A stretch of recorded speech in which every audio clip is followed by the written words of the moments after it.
ایک پرسکون پہاڑی گاؤں میں دانیال نام کا ایک نوجوان رہتا تھا جس کے دل میں ہمیشہ یہ خواہش بسی رہتی کہ وہ اللہ تعالیٰ کی عبادت میں مزید اخلاص پیدا کرے اور اپنے دنوں کو نیکی سے بھر دے۔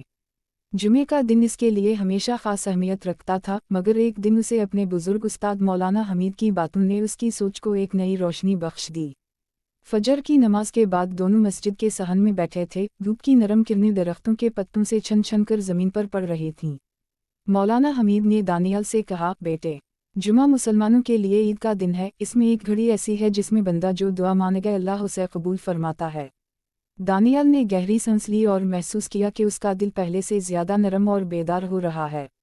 اس دن اس نے ارادہ کیا کہ آج کا جمعہ وہ پہلے سے زیادہ اخلاص کے ساتھ گزارے گا۔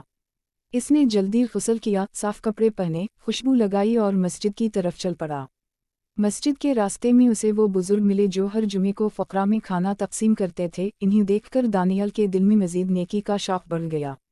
مسجد پہنچ کر اس نے قرآن کی تلاوت کی، سورہ کہف پڑھی اور خاموشی سے دعا مانگی کہ اللہ اس کے دل سے غفلت کو نکال دے۔ جب خطبہ شروع ہوا تو امام صاحب نے بتایا کہ جمعہ کے دن درود پاک پڑھنے کی فضیلت کتنی عظیم ہے اور اس دن آدم علیہ السلام کی تخلیق ہوئی تھی، اسی دن قیامت قائم ہوگی، اسی دن وہ گھڑی بھی ہے جس میں دعا رد نہیں ہوتی۔ دانیال دل میں سراپا شکر بن گیا کہ اللہ نے اسے یہ مبارک دن نصیب کیا۔ نماز جمعہ کے بعد وہ مسجد کے باہر بیٹھ گیا اور لوگوں کے چہروں پر پھیلی نورانیت کو دیکھ کر محسوس کیا کہ ایمان کا مزہ ہی کچھ اور ہے۔ اس نے اپنے بٹوے میں موجود تھوڑے سے پیسے ایک یتیم بچے کو دے دیے، جس کی آنکھوں میں خوشی کے آنسو چمکنے لگے۔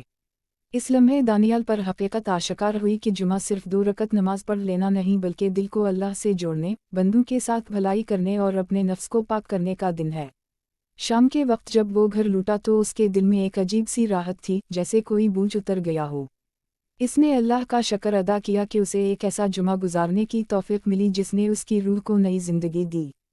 اس دن کے بعد دانیال ہر جمعہ اسی شوق اور محبت کے ساتھ گزارتا، کیونکہ اسے معلوم ہو چکا تھا کہ یہ دن حقیقت میں رحمتوں، برکتوں اور مغفرت کا دن ہے، اور جو اسے قدر کی نگاہ سے دیکھے اللہ اسے ایمان کی مٹھاس ضرور عطا کرتا ہے۔